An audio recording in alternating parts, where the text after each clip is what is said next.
Good morning, my name is Kirsty Dignam and I'm here to, I feel like scratching my head there like Ollie out of the Laurel and Hardy then, I don't know. I am here because I do know to look at the weekly energies with today's Monday's Musings on the 1st of September 2025. It can really feel as if we don't know what we're doing this week. It can really feel I'm getting a large sensation of being acutely aware of the winter months and that need to hunker down and just be with whatever we're processing, to be held and warm and comfortable. But also still very much aware of the light and the potential that is available, not just with the sunshine outside and the weather that is going to continue to be warm off and on.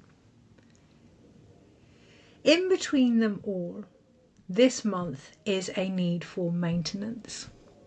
I'm extremely aware that the boiler man is about to turn up to my home at any point, late morning, they said, which is a symbolism in itself, a late morning. But life carries on. Even though we are waiting for maintenance, even though we are waiting for certain things to come in, this week it feels really important to chop wood, carry water, to keep going with what we are presented with in every waking moment. We are going to find ourselves in the middle, and when we sense into that, it's going to come in quite quickly. So allowing yourself time to finish what you started is going to be very relevant. There's still time and space to go back to any new information coming in. We're going to find ourselves in the middle of eclipse season. With that, it feels like it's a real mental energy to go beyond trusting what we know, what we think, what we would like to happen, to what we actually feel, and from there what we can see, the potential that could expand around us if we can just get out of the way of our own mindset. There's going to be many, my left ear's ringing, there's going to be many ideals and beliefs that are going to be encouraged to come under the microscope this week, as we on the 7th of September have a full moon eclipse, and then on the 14th of September have a solar eclipse. So both our light and our darkness, their shadow aspects are going to be rising this month, alongside of course the equinox. We're getting prepared for the fall. Now, I don't mean physically, although I would recommend this week, having had some experience with it over the weekend, to ensure that you are not going beyond your own means, you are working within your own limitations, because this gives us grounding. If we want to avoid tripping over ourselves, tripping up on the path that we're here to walk. There's an elevation occurring between where we were and where we are headed, and it's quite, for some, a steep step, but it isn't something that we can't do, provided we can acknowledge where we are and the distance that it's going to take. Which means we're really being encouraged this week to feel into the in-betweenness of September. 9th month, 9th year, completion. And to recognise the invitation at the beginning of the year that was to acknowledge the difference between completion and change. They are not the same thing. Completion is that space where we are held between what was and what could be, where we allow what we no longer want to take forward to gently, like the leaves outside as we go into autumn, fall from where they were being held.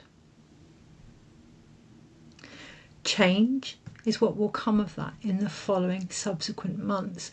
So being eclipse season, we can expect things that perhaps not were hidden, not, when we think about the darkness, that's the other encouragement this week, to look at how we think about the darkness, but to also look at how we think about the light. It has changed this year for many. I can hand on heart say that my own view of it has shifted. I want more light, I want more sunshine, I want more joy. I feel as if I've held space for a lot of things to shift and to be witnessed, and there are going to be many out there that may avoid the upcoming shift in frequency because there's a belief that it needs to be heavy, that it needs to be how it used to be in order for things to change and shift, and that isn't the case. Why? Because we have changed. This week, if nothing else, acknowledge not how far you have come, It's going to be based on external things, not where you would like to go. Again, based on external things, but really, really acknowledge your own frequency and how full of yourself you are in every moment. Of course, obviously with that, there's the connotation of the ego. Don't push the ego to one side. It's a natural part of the human experience. More how full of your own energy you are. Only then can you recognize how your beliefs may have changed about things, yourself included, how your vibration may shift in circumstances that once before would have been wobbled. Really acknowledging how you hold yourself this week is going to be key to see how far you have come based on where you are. And in that, there's a natural completion, there's a natural flow, there's a finishing of your own medicine. This morning, I'm not going to tell you what my password is, obviously, to my computer, but I actually typed in the word medicine, which it really isn't. But it feels like it's that now that will actually unlock what is in front of us. The integration of all the things that we have gathered, all the things that we have discovered over this year before we go rushing into relearning. I know obviously children are going back to school, many people are going back to work, but really acknowledging underneath some of the other more subtle things that are returning to us, making space for them, having patience for the maintenance that is required to receive them.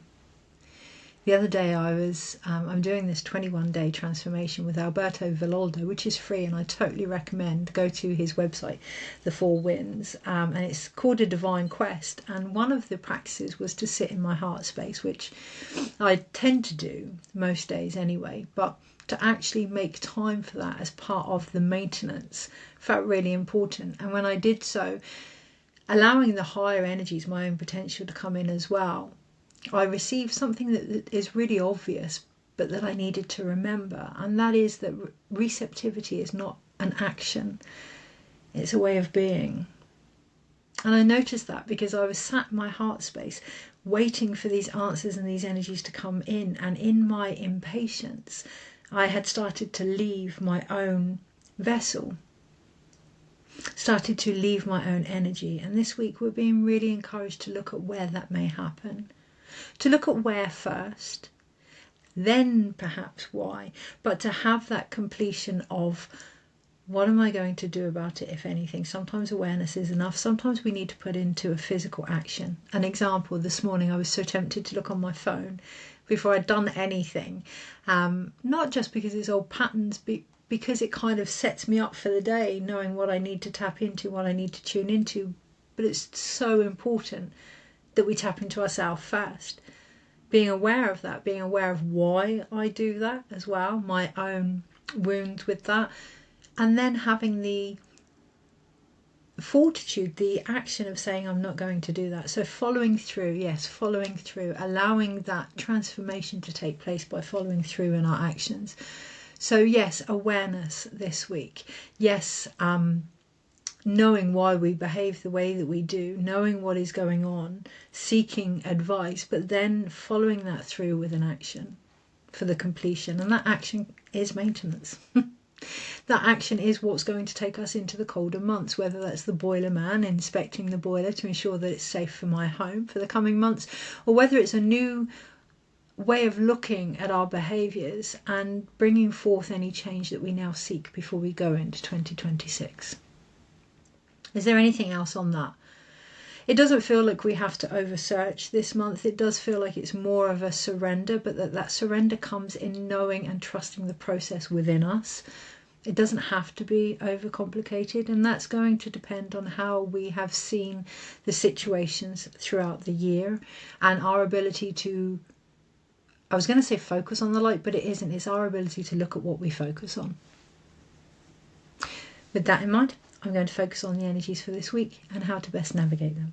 I'm going to use the Wildwood Tarot. I feel very drawn to a more ancestral type energy, which I always do in the Burr months, September, October, November, December. I always feel more drawn to go within to that ancestral, more ancient wisdom as that season in me changes also.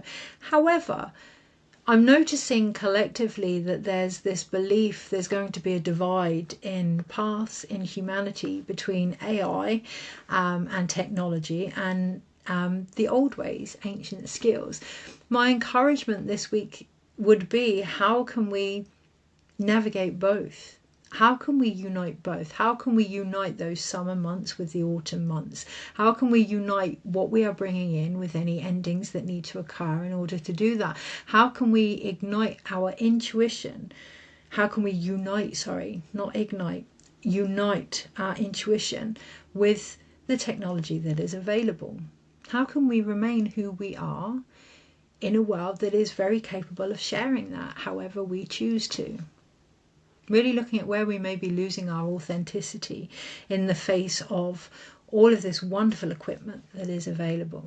I use the tarot every week to look at the energies because it gives structure and because it's one of the services that I offer. The truth of the matter is we can read anything provided we can connect to ourselves and be aware of where we're at before we receive the information. So with that in mind, I'm feeling very wild, very indigenous to my own soul. So that's the energy I'm going to connect to, which is the last thing I want to mention this week. Be discerning with the networking that you are part of. Be discerning with the energy that you are choosing to connect to, especially the known and unknown. I mean, you know, we say that we didn't know something was happening, but the more aware we are of ourselves, the more aware we can be of our subconscious. So just being aware and discerning and truthful and honest in the energies that you're connecting to. It's not about berating yourself this week, but it is about being authentic and really looking at where you may be spending yourself or selling yourself too short this week. Wildwood Tarot. If all else fails, go back to nature. Go back to nature. Be reminded of how well Pachamama holds her own in all the seasons, and remember that wisdom, that incredible wisdom within you. Look at the language that you use this week as well. I'm reading an incredible book called Braiding Sweetgrass. I can't remember the author's name, but I'll put it in the comments. And they were talking about language and how 70% of the population uses the English language, but how the English language is very much based on giving things a name in the sense of them being objects. So a tree is a tree, whereas if we saw it as a more animate being, the impact that would have on how we treated that may differ. So this week, looking at the language that you're using and the impact that it has on how you behave, yourself included, particularly if old patterns come to the surface. What language are you using? How does that impact how you see it? Is there any change that is possibly needed in the slightest of tweaks with how you verbalize your emotions? Okay, we have blasted oak at the bottom of the pack, just as I'm talking about language, right? The Tower of Babel, the belief that we were all separated into different languages so that we couldn't communicate together. This week, that energy really feels quite present, and I'm aware that I don't want to tap into that too much. So being very concerned with the frequency available and making the choice of what you want to connect to. This week we are going to see more of a rise in separating the languages that we use, separating the visions that we have and the beliefs that we have. We are going to see more, of a separation. Really feeling into using that as an opportunity to acknowledge what works for you. That does mean groups, that does mean mindsets, that does mean influencers and who we may be following, and including as well, obviously, our own narratives. What works for us now, and surrendering those that don't, for a language that is outdated, that no longer brings all aspects of ourselves together, that is no longer understandable to the evolved soul. Okay, energies this week and how to best navigate them. Really, really feeling the importance of maintenance here. Really feeling the importance of checking in with our own safety levels, not just because of the boiler, but being aware of the signs and synchronicities outside that could be an invitation to look at what's actually going on for us before we react. That's the greatest level of maintenance we can do, because at least then our actions are based on our own viewpoint and our own energy.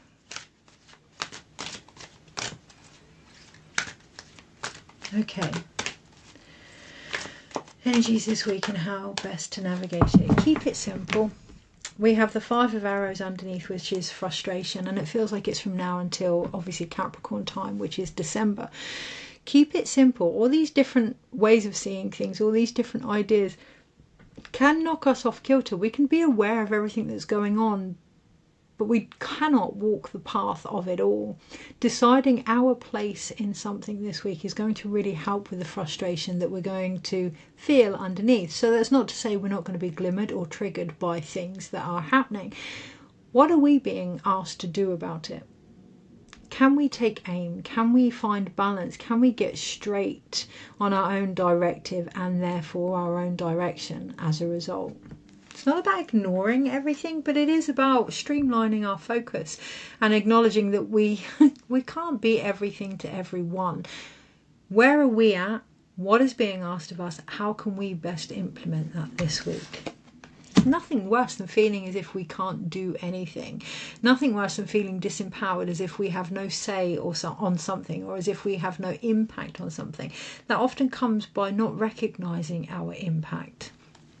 Monday, yes, of course, 5 of stones. Tuesday, Wednesday, Thursday, Friday, Saturday, Sunday. Overall, avoid the temptation to take on more than is necessary. This week I felt like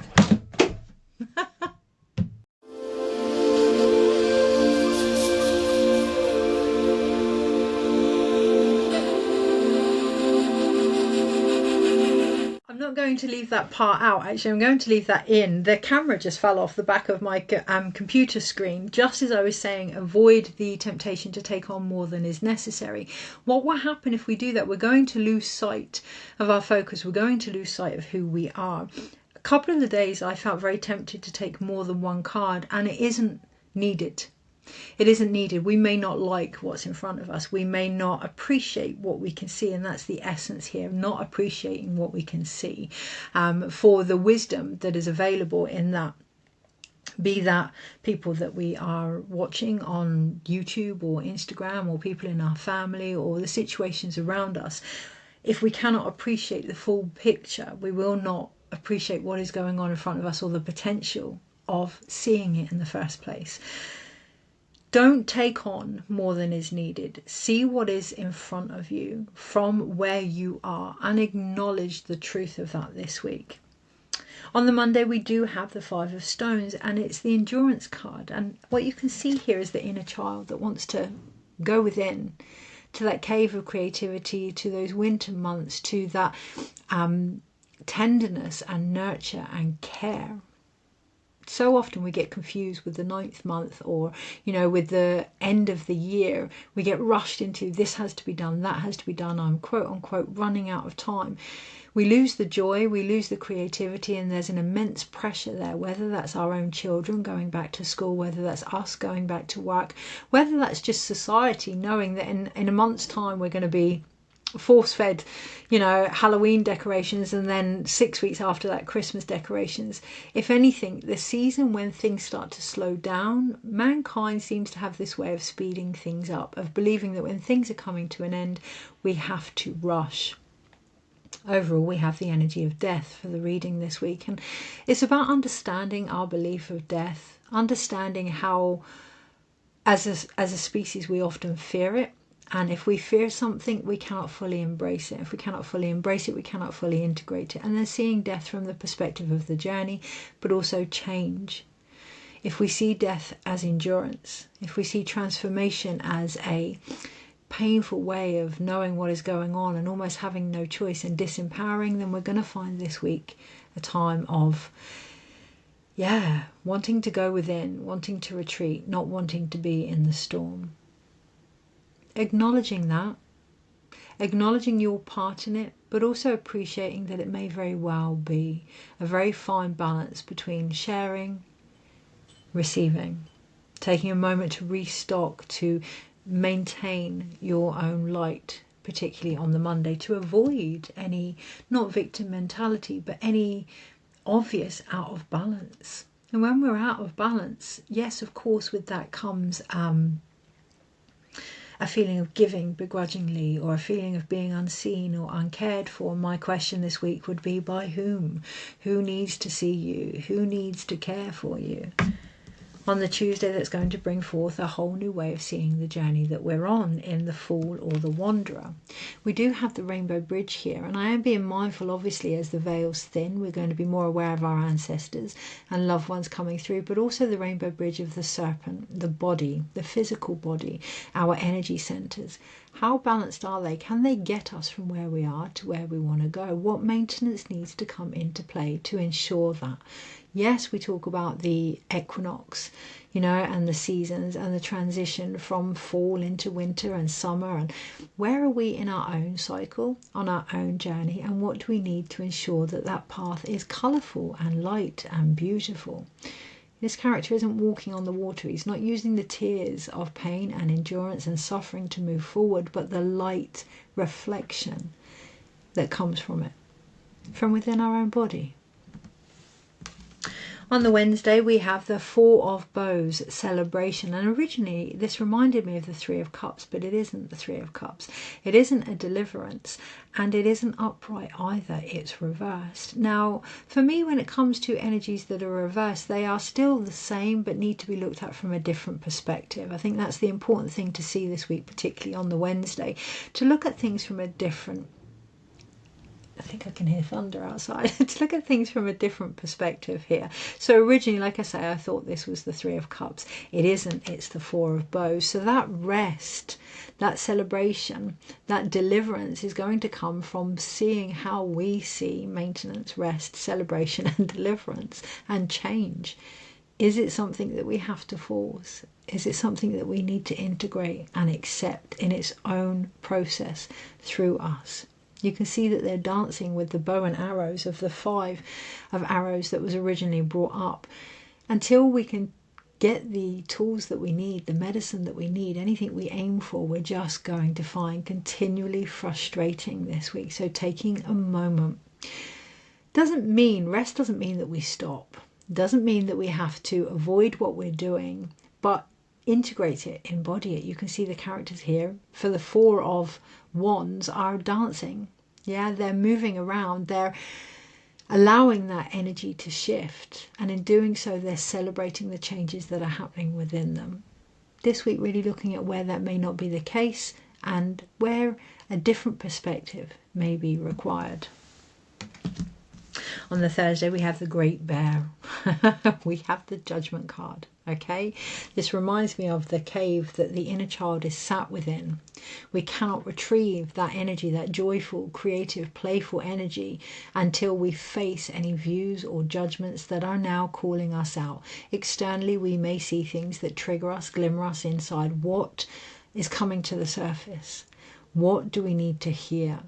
In the original Judgment card, it's Archangel Gabriel that is calling the rebirth of how things were through her trumpet. Archangel Gabriel is linked to our communication and our voice, our language. This week, really fine-tuning the rhythm, the sound that we are choosing to follow. Be honest with that. Be honest with that. An example, this week we had a wonderful creative expression session at the weekend, and we did a exercise that turns any projections into journey statements. And my own was this underlying feeling of sensing that I was wrong or bad for just doing things that I love. So looking at all the different reasons why I put in front of that not to create just for the sheer joy of it, and acknowledging the judgments of that. Only then can we go within and rescue that part of us, that soul loss that we have pushed to one side, and come back into being complete in ourselves.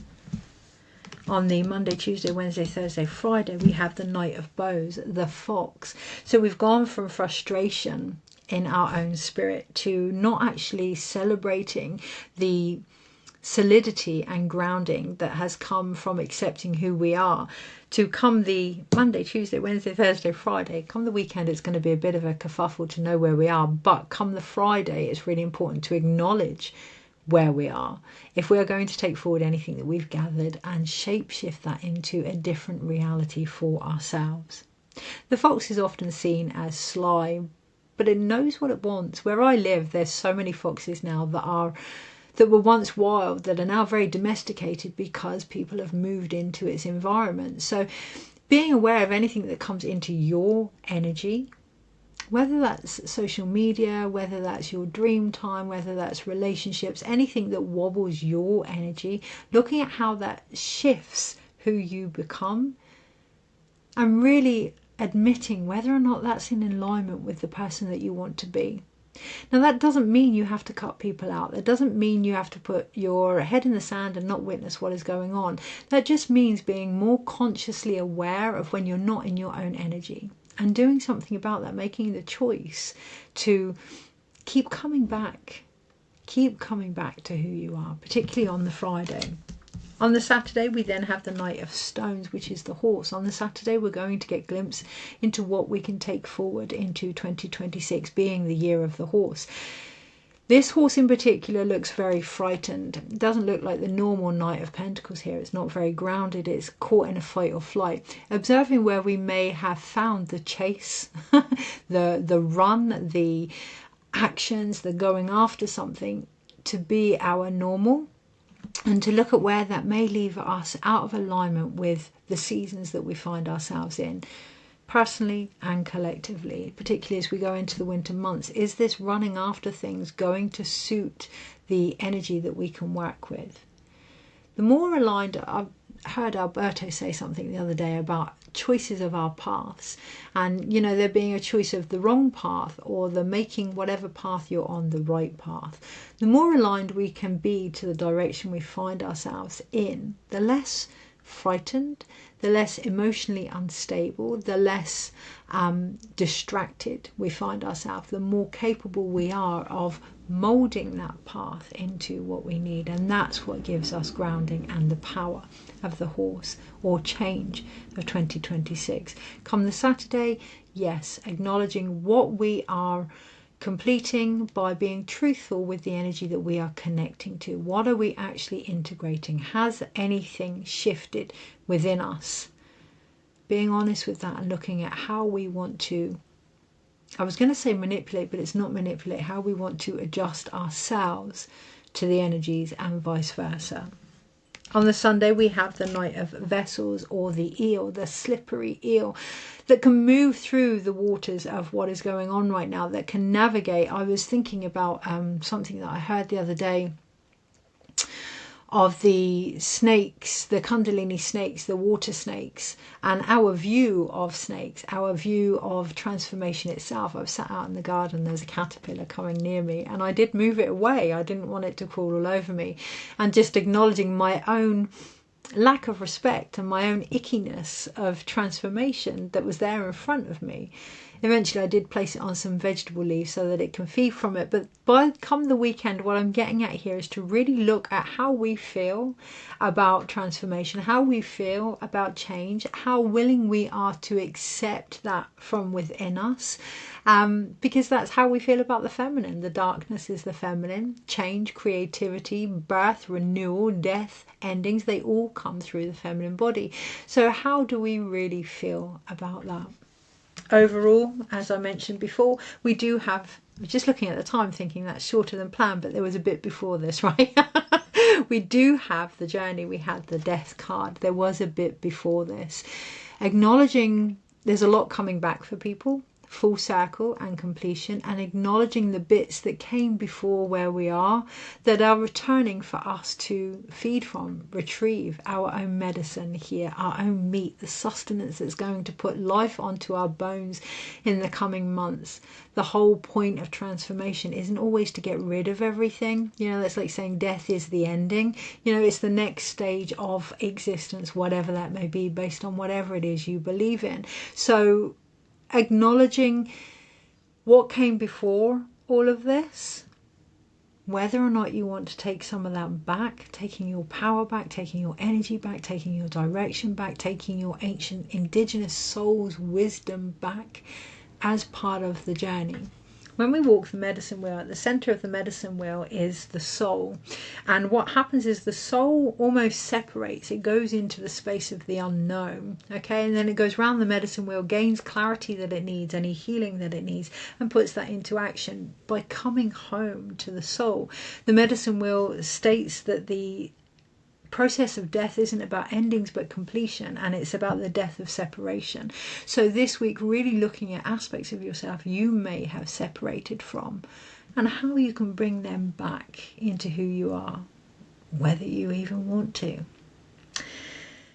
I'm going to leave it at that, actually. We have two major arcanas, the Death card and the Fool. We have the endings and beginnings that are there potentially, provided we can look at the perspective of our own endurances and maintenance. Sorry, we have three major arcanas, the Judgment card here.